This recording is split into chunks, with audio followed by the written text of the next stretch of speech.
Hello दोस्तों, आपका अपना यूट्यूब चैनल शशि सर में आप सभी का स्वागत है।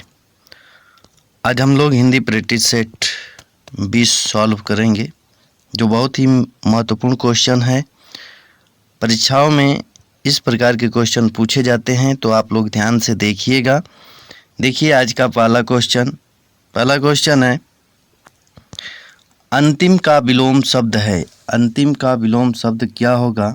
तो इसमें आपका पहला ऑप्शन है प्रथम, बी है प्रारंभ, सी है आदि और डी है इति। तो इसमें आपको बताना है अंतिम का विलोम क्या होगा। इसमें बात करें तो प्रारंभ का विलोम शब्द देखें तो प्रारंभ का विलोम शब्द होगा अंत। आदि का विलोम शब्द देखें तो अनादि होगा और इति का विलोम शब्द अथ होगा। प्रारंभ का विलोम शब्द देखें तो प्रारंभ का अंतिम होगा। तो इसमें आपका ऑप्शन कौन सा सही हो जाएगा? तो ऑप्शन नंबर ए बिल्कुल आपका सही हो जाएगा। आइए दूसरा क्वेश्चन देखते हैं। दूसरा क्वेश्चन है, अगम का विलोम शब्द है। अगम का विलोम शब्द आपको बताना है।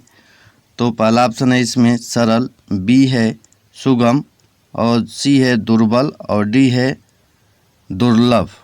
कौन सा ऑप्शन सही हो जाएगा इसमें? आप बताइए, आप लोग बताइए। तो सरल का विलोम शब्द देखें तो सरल का विलोम शब्द होता है कठिन। सरल का विलोम शब्द कठिन होगा।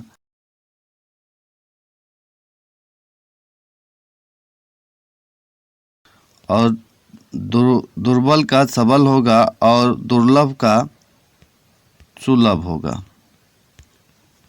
और सुगम का विलोम शब्द अगम होगा। तो इसमें ऑप्शन नंबर कौन सा आपका सही हो जाएगा? तो ऑप्शन नंबर बी आपका बिल्कुल सही हो जाएगा। अगम का विलोम शब्द सुगम होगा। Option number B is correct. आइए अगला क्वेश्चन देखते हैं। अगला क्वेश्चन में निर्देश देखें तो प्रश्न संख्या 3 और 4 निम्नांकित प्रश्नों में शुद्ध वर्तनी विकल्प का चयन कीजिए। तो शुद्ध वर्तनी बताना है 3-4 में। तो इसमें देखिए संसारिक पहला ऑप्शन है, बी है संसारिक, सी है सांसारिक और डी है सांसारिक। तो इसमें आपको शुद्ध वर्तनी का चयन करना है। कौन सा ऑप्शन होगा इसमें बताइएगा। तो इसमें आपका ऑप्शन नंबर डी बिल्कुल सही हो जाएगा। सांसारिक शुद्ध है। तो option number D is correct. आइए अगला क्वेश्चन देखते हैं। आशीर्वाद में शुद्ध वर्तनी बताना है कि किस प्रकार से आशीर्वाद लिखा जाता है।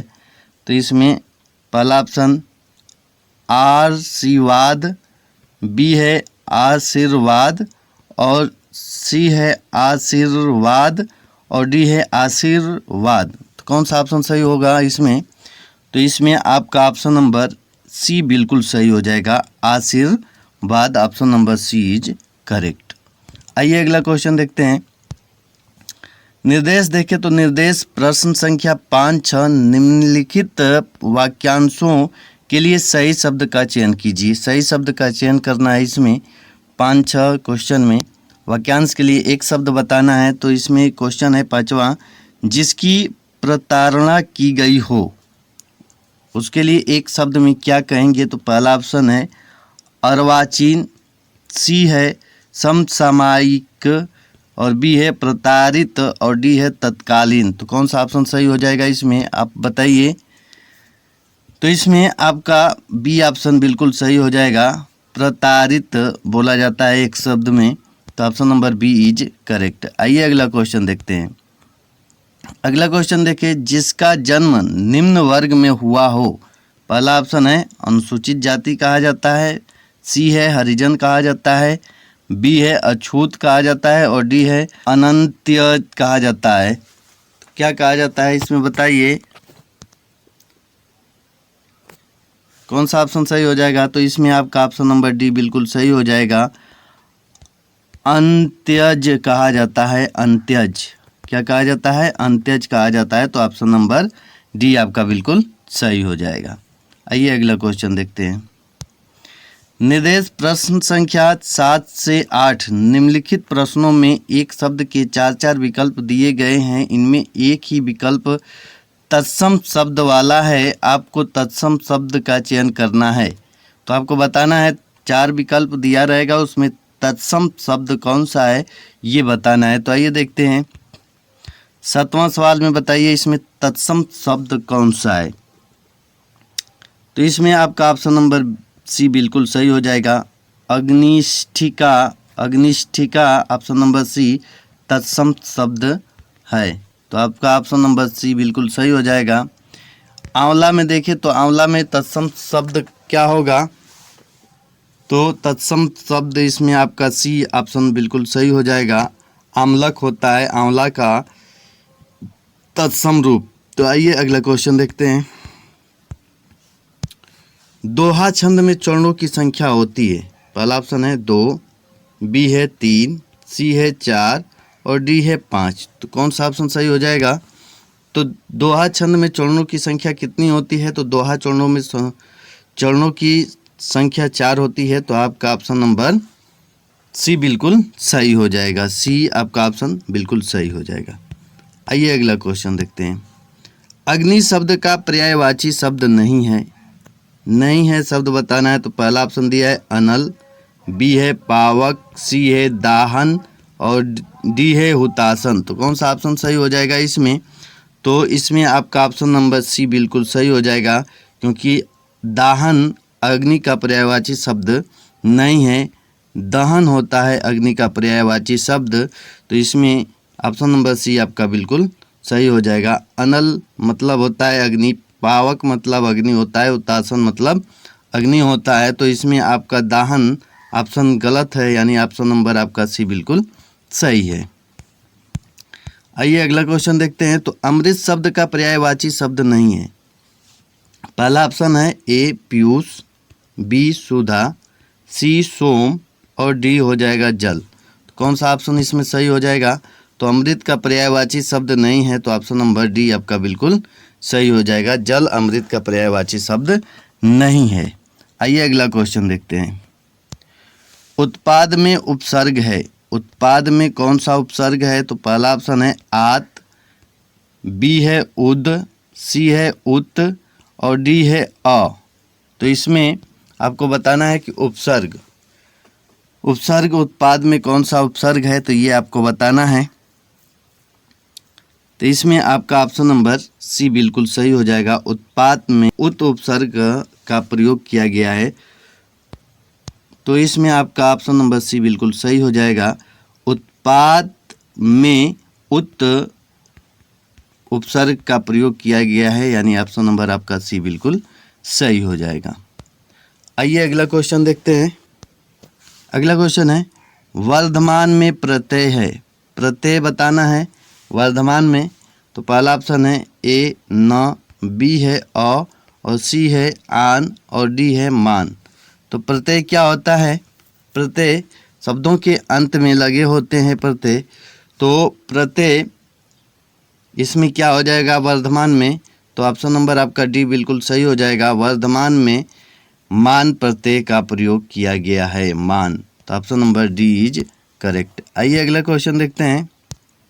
निम्नलिखित में से स्पर्श व्यंजन कौन सा है। स्पर्श व्यंजन बताना है। तो पहला ऑप्शन है स, बी है ह और सी है ल और डी है छ। तो कौन सा ऑप्शन इसमें सही हो जाएगा। तो स्पर्श व्यंजन की बात करें तो क से म तक स्पर्श व्यंजन होते हैं और इनकी संख्या कितनी होती है। तो इनकी संख्या 25 होती है स्पर्श व्यंजनों की। तो इसमें क से म देखें, यानी क वर्ग और प वर्ग, क वर्ग और प वर्ग देखें। तो इसमें ये स्पर्श व्यंजन होता है। स्पर्श व्यंजन में आपका छ आ जाएगा। स्पर्श व्यंजन स, ह, ल की बात करें तो ल हो जाएगा अंतस्थ व्यंजन। अंतस्थ व्यंजन हो जाएगा ये य र ल व अंतस्थ व्यंजन। ह और स की बात करें तो ये उष्म व्यंजन हो जाते हैं, उष्म व्यंजन। तो इसमें आपका छ क्या हो जाएगा स्पर्श व्यंजन। स्पर्श व्यंजनों की संख्या 25 होती है क से म तक। तो ऑप्शन नंबर आपका डी बिल्कुल सही हो जाएगा। नंबर क्वेश्चन, तो निम्नलिखित में से शुद्ध वर्तनी कौन सी है? शुद्ध वर्तनी बताना है तो ऑप्शन नंबर ए है आपका अंजलि, बी है अंजलि, सी है अंजलि और डी है अजली। तो इसमें आपका ऑप्शन कौन सा सही हो जाएगा? शुद्ध वर्तनी बताना है तो इसमें आप लोग बताइए कि अंजलि का शुद्ध वर्तनी क्या होगा। तो इसमें आपका ऑप्शन नंबर सी बिल्कुल सही हो जाएगा, Anjali. Option number C is correct. आइए अगला क्वेश्चन देखते हैं। महर्षि शब्द में कौन सी संधि है? तो पहला ऑप्शन है गुण संधि, बी है यण संधि, सी है वृद्धि संधि और डी है अयादि संधि। कौन सी संधि है इसमें आप लोगों को बताना है। तो इसमें आप लोग बताइए कि महर्षि में कौन सी संधि है। महर्षि का संधि विच्छेद करें तो इसमें होगा महाधन ऋषि, महाधन ऋषि। यहाँ आ प्लस री के मिलने से अर हो जा रहा है, क्या? अर। तो इसमें इस प्रकार के नियम किस में आते हैं? तो गुण संधि में आते हैं। किस में आते हैं? गुण संधि में आते हैं। तो ये किस प्रकार का संधि हो जाएगा? गुण स्वर संधि, यानी ऑप्शन नंबर ए आपका बिल्कुल सही हो जाएगा, महाधन ऋषि महर्षि। ऑप्शन नंबर ए आपका बिल्कुल सही हो जाएगा, गुण स्वर संधि हो जाएगा। गुण स्वर संधि की बात करें तो गुण स्वर संधि में अ या आ के बाद ई आए तो ई का ए हो जाता है, ऊ आए तो ऊ का ऊ का ओ हो जाता है और री आए तो री का अर हो जाता है। तो इसमें गुण स्वर संधि होगा। तो ऑप्शन नंबर ए आपका बिल्कुल सही होगा। माता पिता शब्द में कौन सा समास है? माता पिता में कौन सा समास है ये बताना है। तो पहला ऑप्शन है द्विगु, बी है द्वंद्व, सी है कर्मधारय और डी है बहुब्रीहि। तो कौन सा ऑप्शन हो जाएगा इसमें? तो इसमें आपका ऑप्शन नंबर बी बिल्कुल सही हो जाएगा। माता पिता में द्वंद्व संधि है, यानी द्वंद्व संधि जिस समास में दोनों पद प्रधान होते हैं और दोनों के मध्य योजक चिन्ह और छिपा होता है, यह द्वंद्व समास कहलाते हैं। जैसे माता पिता शब्द का समास विग्रह करें तो माता और पिता होगा। तो इसमें कौन सा समास होगा आपका? तो option number B is correct. आइए अगला क्वेश्चन देखते हैं। दाम लगाना मुहावरे का अर्थ है। दाम लगाना मुहावरे का अर्थ क्या होगा? तो पहला ऑप्शन है मूल्य आंकना, बी है पूरी कीमत देना, सी है लागत मात्र देना और डी है मोल भाव करना। तो कौन सा ऑप्शन हो जाएगा? दाम लगाना मुहावरे का अर्थ क्या होगा? ऑप्शन नंबर ए आपका बिल्कुल सही हो जाएगा, मूल्य आंकना। Option number A is correct. अगला क्वेश्चन देखें। तो निम्नलिखित में कौन सा शब्द असुर शब्द का विलोमार्थक है? असुर का विलोम बताना है। तो पहला ऑप्शन है असु, बी है सुर, सी है यश और डी है मानव। तो कौन सा ऑप्शन सही हो जाएगा इसमें? तो इसमें असुर का विलोम शब्द देखें तो सुर होगा। ऑप्शन नंबर बी आपका बिल्कुल सही हो जाएगा। आइए अगला क्वेश्चन देखते हैं। अगला क्वेश्चन है निम्नलिखित में कौन सा शब्द भेद शब्द का अनेकार्थी नहीं है बताना है। तो इसमें पहला ऑप्शन है फूट, बी है रहस्य, सी है छेदन और डी है दर। तो कौन सा ऑप्शन सही हो जाएगा? तो इसमें आपका ऑप्शन नंबर डी बिल्कुल सही हो जाएगा, दर भेद का अनेकार्थिक शब्द नहीं है। तो option number D is correct. आइए अगला क्वेश्चन देखते हैं। वर्ण न म ड़ का उच्चारण स्थान क्या है? उच्चारण स्थान बताना है। पहला ऑप्शन है कंठ, बी है तालु, सी है नासिक और डी है ओष्ठ। तो कौन सा ऑप्शन सही हो जाएगा इसमें? न म ड़ का उच्चारण स्थान नासिक होगा। ऑप्शन नंबर सी आपका बिल्कुल सही हो जाएगा। आइए अगला क्वेश्चन देखते हैं। निम्नलिखित में कौन सा शब्द स्त्रीलिंग है?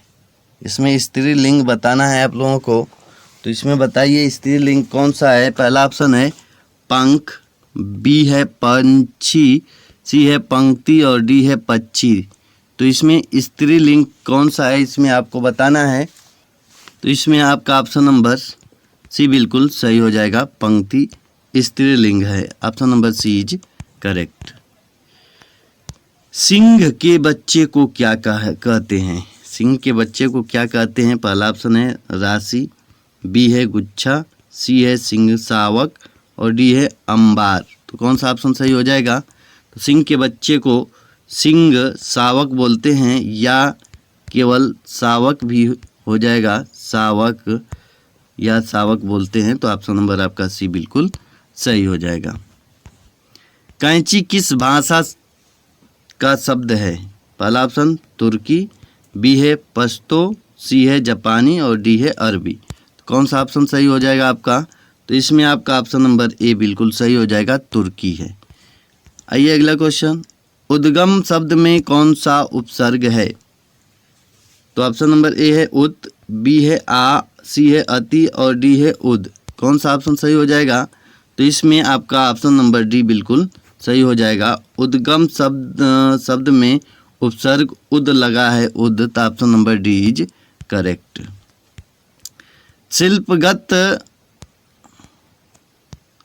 शिल्पगत आधार पर दोहे का उल्टा छंद होता है, कौन सा होता है? तो ऑप्शन नंबर ए है रोला, बी है चौपाई, सी है सोरठा और डी है वैरवे। तो कौन सा ऑप्शन सही हो जाएगा? तो ऑप्शन नंबर आपका सी बिल्कुल सही हो जाएगा, सोरठा। आइए अगला क्वेश्चन देखते हैं। नवजीवन दो घनश्याम हमें में अलंकार है, में अलंकार कौन सा है ये बताना है। तो इसमें कौन सा ऑप्शन सही हो जाएगा आपका? इसमें बताना है। तो जब एक शब्द के दो या दो से अधिक अर्थ निकलते हैं तब कौन सा अलंकार होता है? तो सलेश अलंकार होता है वहाँ पर। और नवजीवन दो घनश्याम हमें, नवजीवन दो घनश्याम हमें में देखें तो घनश्याम शब्द के दो अर्थ हैं। घनश्याम के कितने अर्थ हैं? दो अर्थ हैं। एक कृष्ण से और दूसरा अर्थ है काले बादल। दूसरा अर्थ क्या है? काले बादल। तो यहाँ पर कौन सा अलंकार हो जाएगा? यहाँ पर आपका श्लेष अलंकार हो जाएगा, option number B is correct. अगला क्वेश्चन देखें इसमें। तो अगला क्वेश्चन है, अब रही गुलाब में अपत कटीली डार उपयुक्त पंक्ति में कौन सा अलंकार है? इसमें अलंकार बताना है। यहाँ पर देखें तो जब किसी वस्तु या व्यक्ति को लक्ष्य कर कही जाने वाली बात दूसरे के लिए कही जाए, जब किसी वस्तु या व्यक्ति को लक्ष्य बनाकर कही जाने वाली बात दूसरे के लिए कही जाए, वहाँ कौन सा अलंकार होता है? तो अनुयुक्ति अलंकार होता है। अब रही गुलाब में अपत कटीली डार में देखें तो पंक्ति में कौन सा है? तो अनुयुक्ति अलंकार है, option number C is correct. C is correct, option number C is correct. इसमें अगला क्वेश्चन देखें तो दोहा और रोला के सहयोग से बनने वाला छंद है, कौन सा है? तो ऑप्शन नंबर ए है पीयूष वर्ष, बी है टोटक, सी है छप्पय और डी है कुंडलियाँ। तो कौन सा ऑप्शन सही हो जाएगा इसमें? तो इसमें देखें तो कुंडलियाँ 6 चरण वाला विषम मात्रिक छंद है। इसके प्रत्येक चरण में 24 मात्राएं होती हैं और इसके प्रथम 2 चरण दोहा होता है, 2 चरण दोहा होता है और बाद के जो 4 चरण होते हैं वो रोला होते हैं। 4 चरण जो होते हैं वो रोला होते हैं। तो दोहा और रोला से मिलकर क्या बनता है? तो कुंडलिया बनता है। ऑप्शन नंबर डी आपका बिल्कुल सही हो जाएगा। आइए अगला क्वेश्चन देखते हैं। धीरे चलो में अव्यय कौन सा है? धीरे चलो में अव्यय का प्रकार बताना है, कौन सा अव्यय होगा? तो क्रिया विशेषण अव्यय, बी है संबंध बोधक, सी है समुच्चय बोधक और डी है विस्मय आदि बोधक। तो कौन सा ऑप्शन हो जाएगा? तो धीरे चलो की विशेषता बता रहा है, यानी क्रिया की चलना क्या है, चलना एक क्रिया है, तो क्रिया की विशेषता बता रहा है धीरे चलो। तो धीरे क्या है? विशेषण। धीरे क्या है? विशेषण। तो क्रिया की विशेषता बता रहा है, इसलिए ये क्या होगा? क्रिया विशेषण। ऑप्शन नंबर ए आपका बिल्कुल सही हो जाएगा। आइए अगला क्वेश्चन देखते हैं। हिंदी का प्रथम रेखा चित्र संकलन है, कौन सा है? तो पहला ऑप्शन है चंदायन, बी है पद्म पराग, सी है प्रिय प्रवास और डी है झरना। तो कौन सा ऑप्शन सही हो जाएगा? इसमें देखिए तो प्रथम रेखा चित्र की बात किया है तो ऑप्शन के हिसाब से पद्म पराग किसके द्वारा लिखा गया है? तो पद्म पराग किसके द्वारा लिखा गया है? तो पद्म सिंह शर्मा द्वारा लिखा गया है, पद्म सिंह शर्मा द्वारा। चंदायन मुल्ला दाऊद जी हैं और प्रिय प्रवास अरियोज जी हैं और झरना जयशंकर प्रसाद जी की कृति है। और प्रथम रेखा चित्र संकलन तो आपका ऑप्शन नंबर बी बिल्कुल सही हो जाएगा, पद्म पराग पद्म सिंह शर्मा द्वारा लिखा गया है। तो ऑप्शन नंबर बी आपका बिल्कुल सही हो जाएगा। आइए अगला क्वेश्चन देखते हैं। माटी की मूर्ति के रचनाकार कौन है? इसमें ऑप्शन है पहला प्रेमचंद्र, बी है जयशंकर प्रसाद, सी है राम वृक्ष बेनपुरी और डी है विनय मोहन शर्मा। तो कौन सा ऑप्शन सही हो जाएगा? तो इसमें आपका ऑप्शन नंबर सी बिल्कुल सही हो जाएगा, Ram Vriksh Benipuri. Option number C is correct. आज का ये अंतिम सवाल था, तो आज इतना ही। यदि वीडियो पसंद आया हो तो लाइक शेयर कमेंट जरूर कीजिएगा। धन्यवाद। जय हिंद, जय भारत।